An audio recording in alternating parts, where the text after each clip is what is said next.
Welcome to the Menopausal Women's Show for Nutrition, Health and Wellness. I'm Michelle, and as a nutrition and wellness coach, I work with menopausal women to transform their hormone health and well-being to achieve the life they want to achieve. On this podcast, I share research findings on hot topics, talk with other holistic healers, and share my own experience to empower women to take steps to a better lifestyle.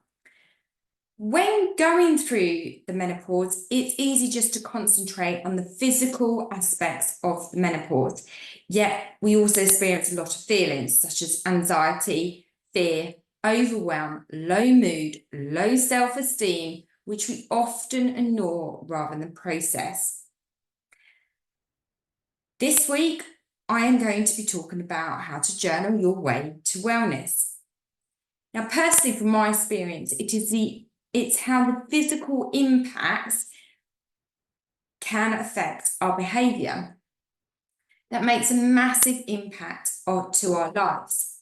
So for years, giving you an example, I had vaginal dryness. I genuinely felt there was something wrong with me.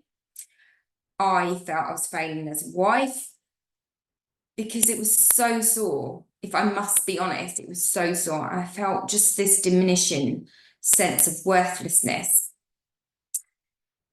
So even to the physical symptoms of the menopause, where I experienced the fatigue and the sore joints, I felt I just was failing as a domestic athlete and achieving my goals. I just resigned myself to the fact that I was hopeless and I was aging, and I just really felt that the menopause was so deliberating. And reflecting on that now, it just really can grind us down. And over time, I know for me, it did really grind me down. So the question to you is, did it happen to you? And this is why when we review the menopause and the impacts on us, we must look at it holistically. We can't just take one quick fix and think that it will solve all of the symptoms that we're experiencing. And particularly working with me, it's working out the tool set of modalities that can help us through the journey. And that tool set has to be unique to you and your needs. It's key not only for menopause, but for all aspects of life. Some tools may work for you, some may not. But we have to work together, and you have to be able to try to find out what suits you.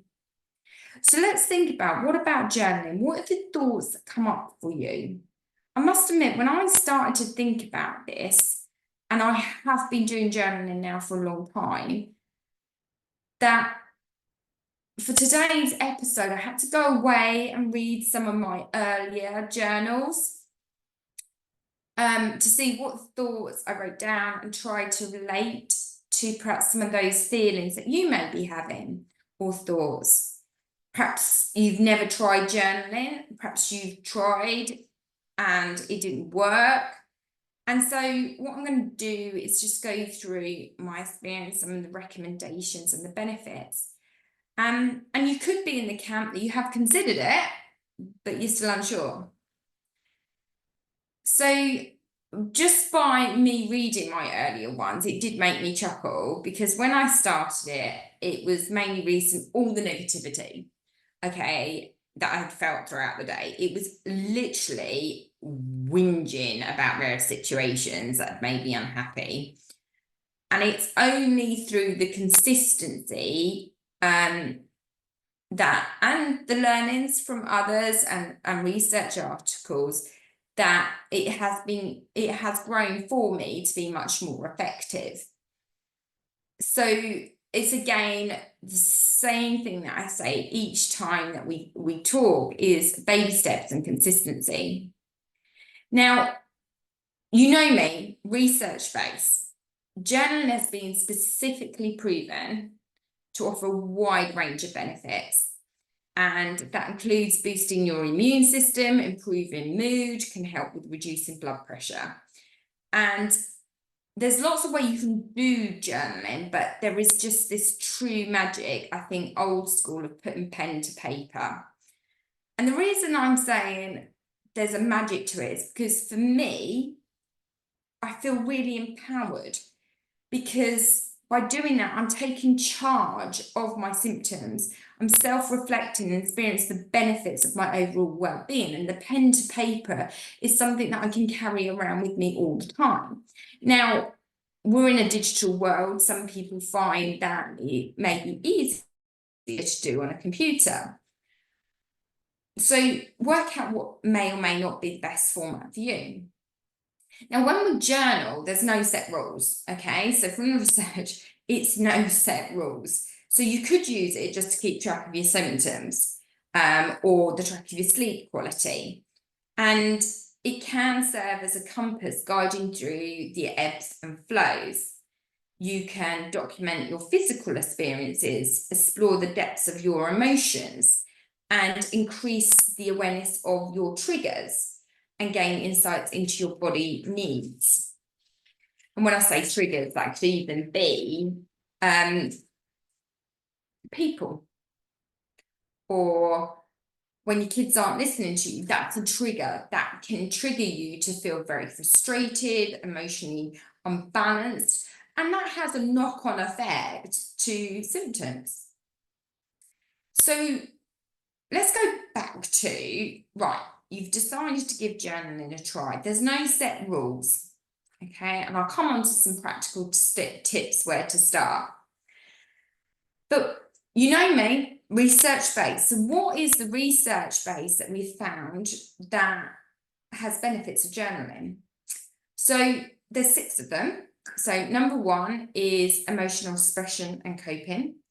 And what the research is saying is that through writing about your thoughts and feelings, it may help individuals process and make sense of their experiences. And it can provide a mechanism to cope with stress and support relief such as symptoms as brain fog. I know for me, one of the questions I ask is, how am I feeling today? And because I journal at the end of the day, and sometimes that can just be, how do I feel? And it could be, I just feel overwhelmed. There is so much, particularly for women, you've got to say, there is so much that is going on in terms of, you've got your parenting, if you've got kids, parenting responsibilities, you've got your work responsibilities, you know, you never ever get you time. So it's like, oh my God, I've got to do this, I've got to do that. So I really sometimes, my emotion could be, I just feel so overwhelmed. And journaling enables me to process that, to recognize, well, why do I feel like that? Breathe, focus on the present moment. You can only control what you can control now. So the other benefit, number 2, is it can help reduction in stress and anxiety. And it's, again, regular writing about stresses or challenging situations, which can give you that sense of emotional release.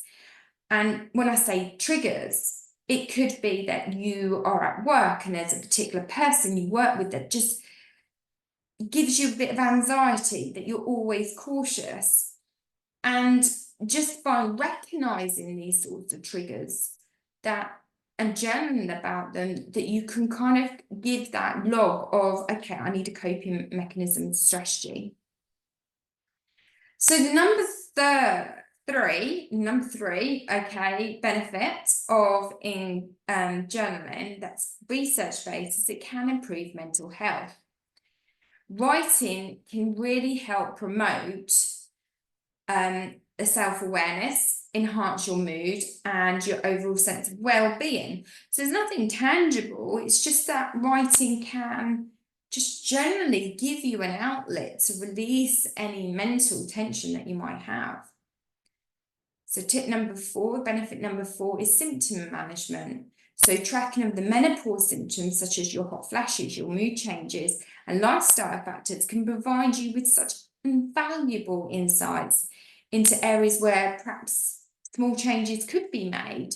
to improve the quality of your life. So, for example, we take it back to nutrition. You could say that, you know, on this particular day, you've gone out and had a hot curry or something deep fried, and actually your hot flashes, your night sweats have increased rapidly. And it's trying to think about making those connections. Benefit number 5 is goal setting and achievement for the research, and you can use your journal to set goals and track progress against it.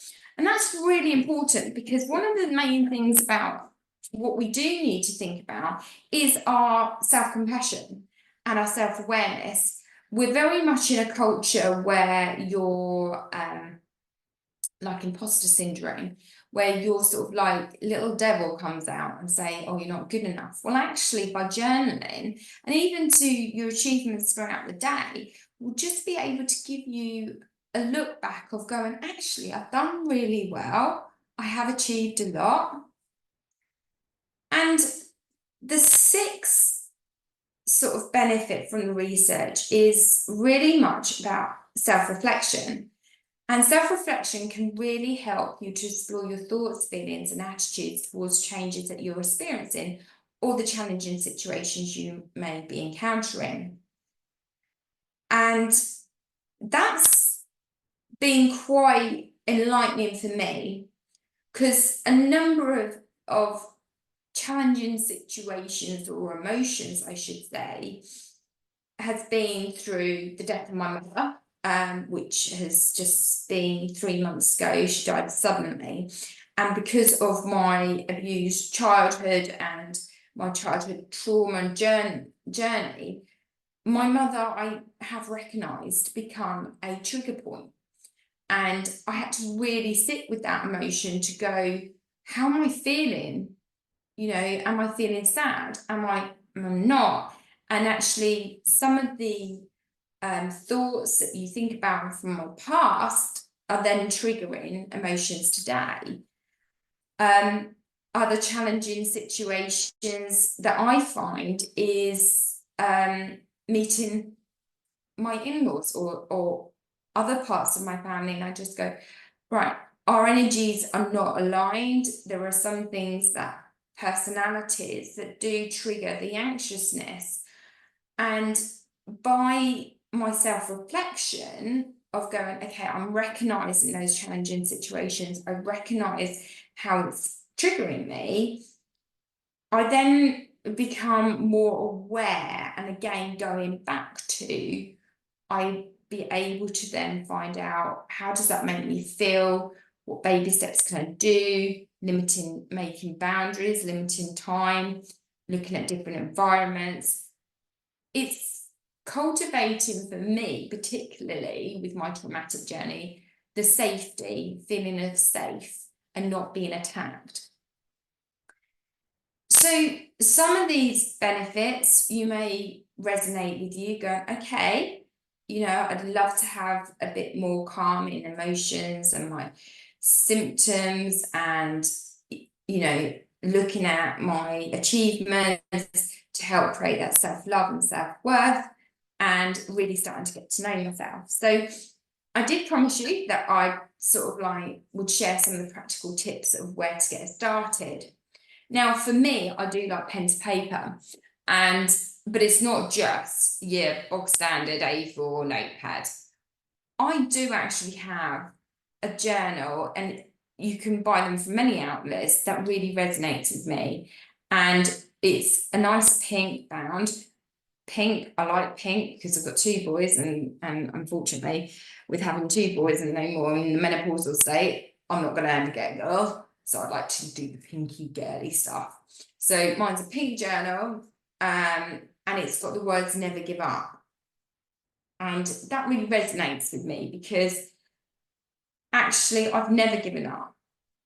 I want to serve my purpose. I keep making baby steps. I fail, I pick myself up. I'm resilient, I learn. So never give up. Never give up where you want to be. Never give up with making sure that you are at your full optimum health, wellness, mind, body, and soul. So I chose a journal that was very much I could resonate with. And so just Google, see if anything stands out for you. I have dedicated time and space. Now for you, it could be that you have time and space in the morning, you get up, do a bit of movement, exercise, and you could just sit there, or before bed. Or if you are feeling quite anxious throughout the day, it could be through quiet periods throughout the day.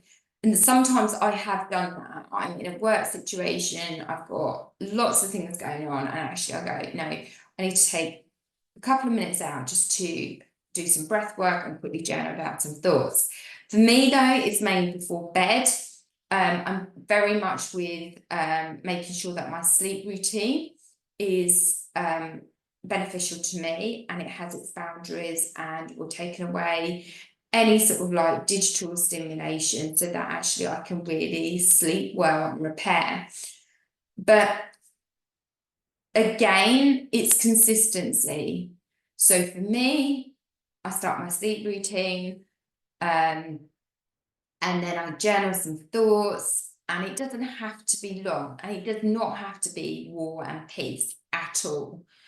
And it can just be literally a baby step of, right, okay, 5 minutes. And you can set an alarm. If that's what's going to help you to start, set the alarm, put your phone right over the other side, set the alarm for 5 minutes, and you're sitting there in a nice, cozy, quiet space that you feel safe and warm, relaxed and focused. And for 5 minutes, just write what you're feeling.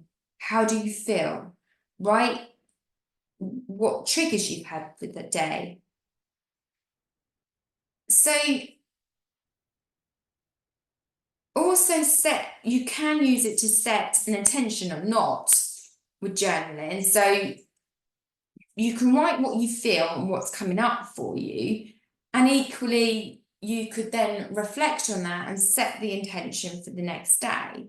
So what this does for you is it downloads what's happened through the day, how you feel, what symptoms you feel, has it made you good, has it made you bad, and give you that self-awareness. And then you can go, right, thank you very much.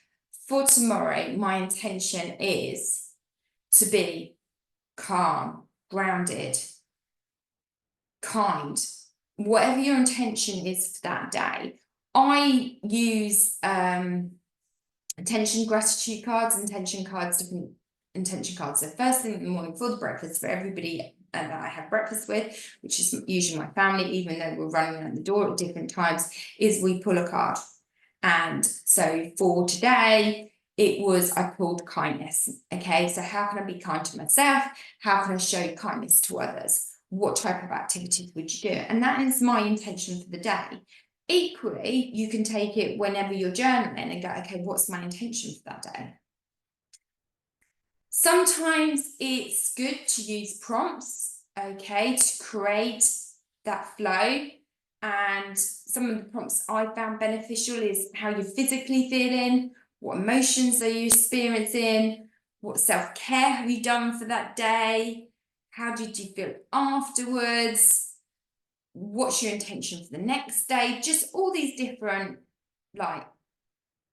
prompts. And again, if these are not resonating with you, then just do a bit of research, see what other people do, feel what resonates with you. I think with journaling, it's really a safe and confidential space. I do keep my journals to read back and reflect, but equally, I think it's important I've kept them because when I am no longer physically in this world, my children or people that know me may want to just skim through and see some of the experiences and some of the challenges that I faced and have overcome. So I am very honest when I journal, and I don't judge myself. It's taken me a long time to be honest and don't judge myself, and that is a very long time. and that I think is because of my abusive childhood and my traumatic journey, is it's very quick that everybody can judge themselves, but actually I'm open and honest, and I don't judge, because it's okay to have these feelings. It's not like you're feeling absolutely exhausted as one of the symptoms of menopause, and you go, God, just pull yourself together. That's quite judgmental. We go, actually, no, it's okay to be tired. It's okay to be part of that journey. And actually, let's reflect, what can I do to help with that energy and fatigue? And it could be that you're making tweaks to your nutrition, your diet, and your lifestyle. That could help. So be open and honest. And it's important, and this again is something I am not a perfectionist at, okay, to remind yourselves of strength and resilience when writing. And I have recently gone through a number of experiences. So it's only May when I'm recording this, and within my years so far, my mother died suddenly. My youngest son, Sam, is still experiencing a lot of toxicity in his stomach because of pyrrole disorder.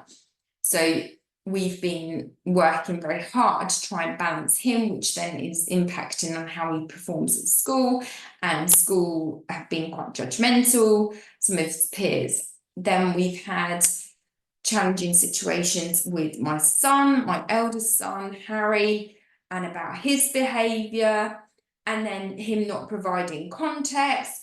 And then that's led to a whole other host of different services going, okay, we think he's being, challenged. What's going on? You're now being investigated.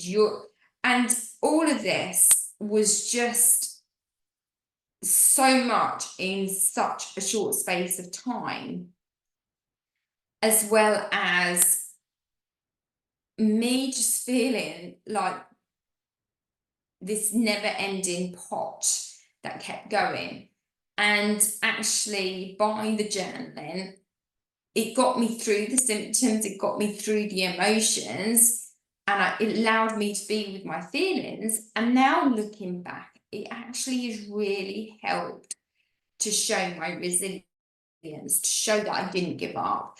That shows that, I'm going to continue coming to improve myself and to feel better about myself, and I can be more present, and the resilience of I'm going to keep doing the baby steps, keep getting to where I want to be and serve my purpose.